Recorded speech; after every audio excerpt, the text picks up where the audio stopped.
Bonjour, bienvenue dans la série sur la physique des particules. Continuons le calcul précédent et prenons la limite quand sigma tend vers 0. On trouve alors que I1 est égal à pi carré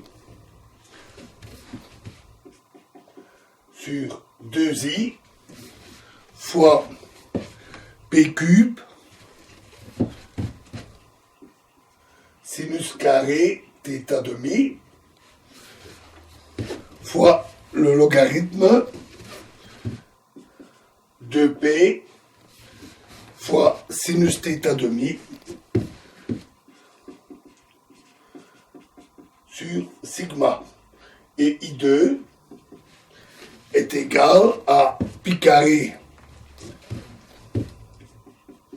sur 2p carré cosinus carré θ demi fois 2p cube, pardon,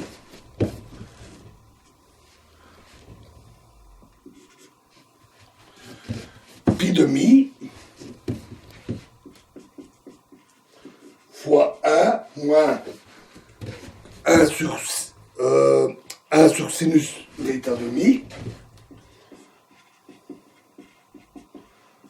moins I fois 1 sur sinus carré θ demi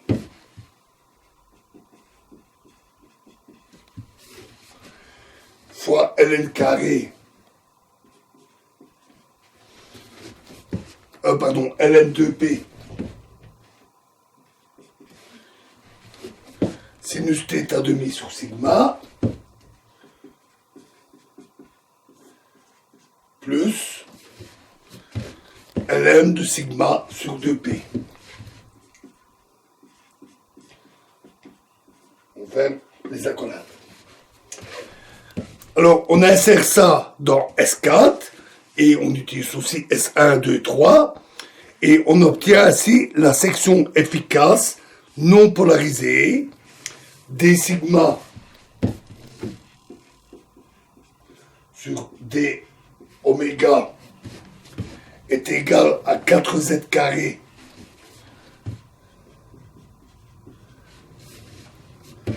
alpha carré m carré sur q norme de q exposant 4 fois 1 demi somme sur les polarisations de U bar P prime T U de P au carré avec T qui est égal à, qui est le coefficient, T est le coefficient de IE carré Z fois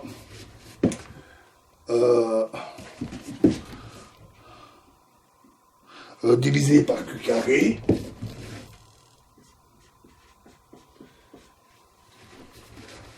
fois 2pi delta de P0 moins P'0. Donc T c'est le coefficient de cette valeur-là dans la somme S1, 2, 3 et 4. On trouve alors que T est égal à gamma 0 fois 1 plus A plus gamma 0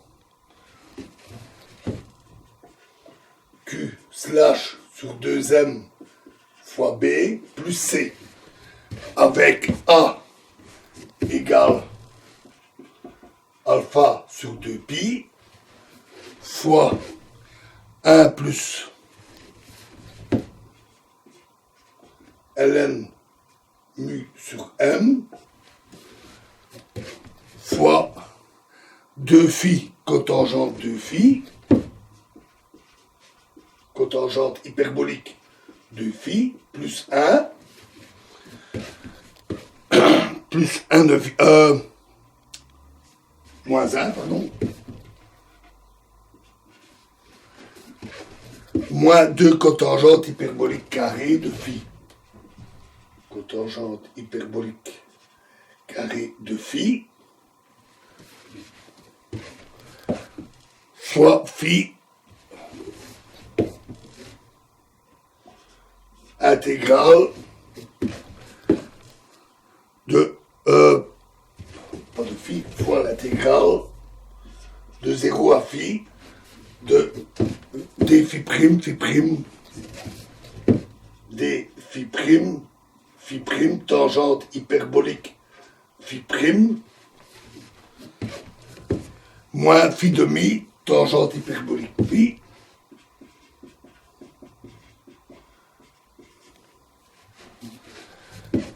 plus 1 moins 1 tiers plus 1 moins 1 tiers cotangente hyperbolique carré phi fois phi cotangente de phi moins 1 phi cotangente hyperbolique de phi moins 1 plus 1 neuvième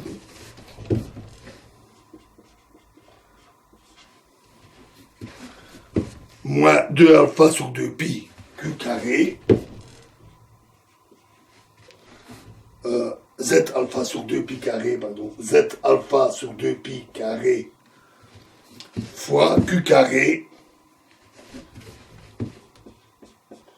fois E fois I1 plus I2. Donc une expression assez compliquée. B est beaucoup plus simple. B est égal à moins alpha sur pi fois phi sur sinus hyperbolique carré de phi. Et C est égal à moins z alpha sur 2 pi carré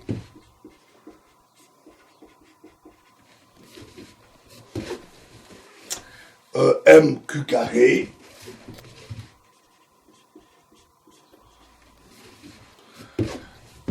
fois I1 moins I2.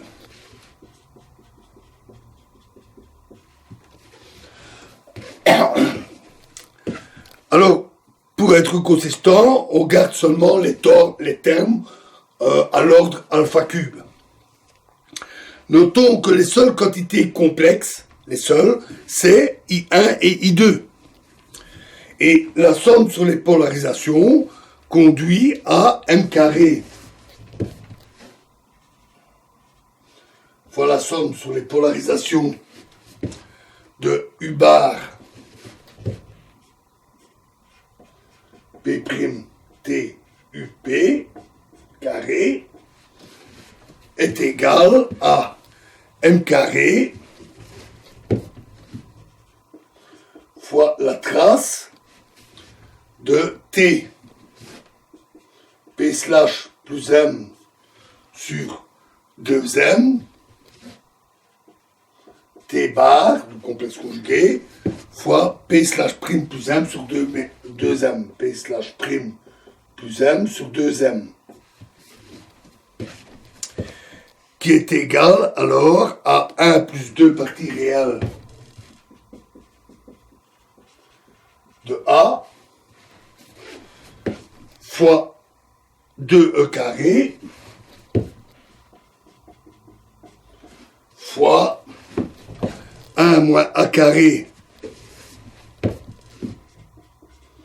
sinus carré θ demi plus 2B fois 2E carré fois bêta carré sinus carré θ demi plus 2 parties réelles de C fois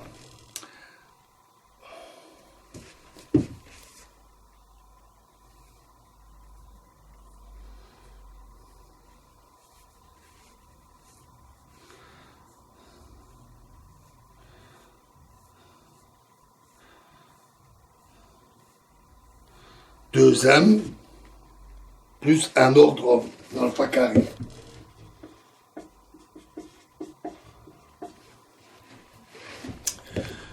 Toute dépendance au facteur d'écran sigma qui apparaissait dans les parties imaginaires de A et de C, donc de IA et 2, a disparu, comme on s'y attendait.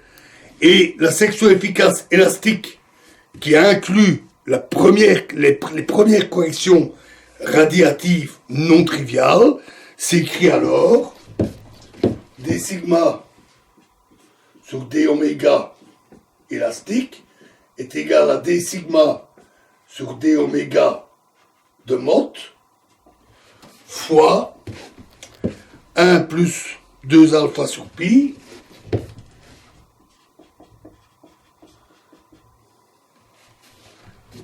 fois 1 plus ln mu sur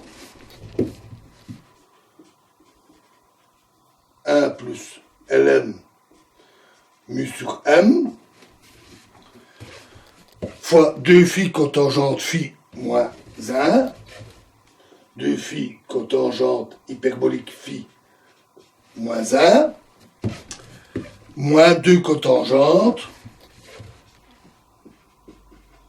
hyperbolique phi fois l'intégrale de 0 cotangente hyperbolique de 2 phi fois l'intégrale de 0 à phi de d phi prime phi prime tangente hyperbolique de phi phi prime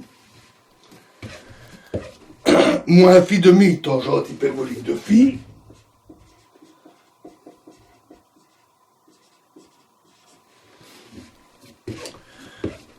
plus 1 moins cotangente hyperbolique phi sur 3 fois phi cotangente hyperbolique phi moins 1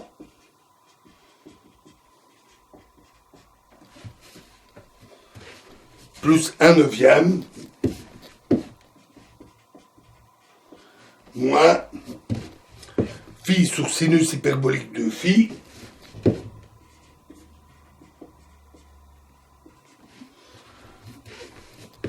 fois bêta carré sinus carré θ demi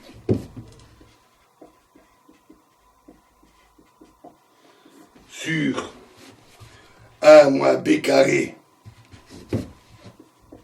1 moins bêta carré sinus carré θ demi plus 2 alpha pi fois bêta sinus θ demi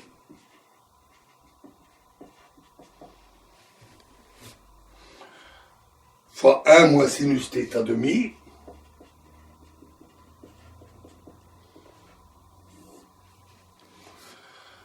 sur 1 moins bêta carré sinus carré θ demi. Fermez la collade, voilà. Donc une expression fort complexe qui contient toutes les corrections radiatives, du moins les premières corrections radiatives. Expression compliquée, peut être intéressant d'étudier comment se comporte cette relation pour des valeurs particulières de phi et de θ. Rappelons que E et P sont l'énergie et le moment de l'électron, que bêta est égal à P sur E, c'est sa vitesse, θ c'est l'angle de diffusion, que cosinus hyperbolique de phi c'est pp' sur m carré, que sinus hyperbolique de phi c'est p sur m fois sinus carré θ demi, et que q carré c'est 4m carré sinus hyperbolique carré de phi, c'est-à-dire 4p carré fois sinus carré θ demi. Donc, comme je dis, il est intéressant d'étudier certaines limites. Maintenant, cette expression comporte encore un souci. C'est le ln mu sur m. Donc, il y a encore une divergence infrarouge. Donc, pour avoir un résultat sensible, qui est exploitable, il conviendrait de calculer la section efficace d'émission de photons mous et de l'ajouter à celle-ci afin de faire disparaître la divergence infrarouge. Ce qui aboutit à un calcul tout de même assez complexe, que nous ne ferons pas ici. Ceci était simplement un exemple d'application des corrections radiatives. Alors, dans la prochaine vidéo, nous verrons un autre exemple. Nous reviendrons sur le Bremsstrahlung. Je vous remercie.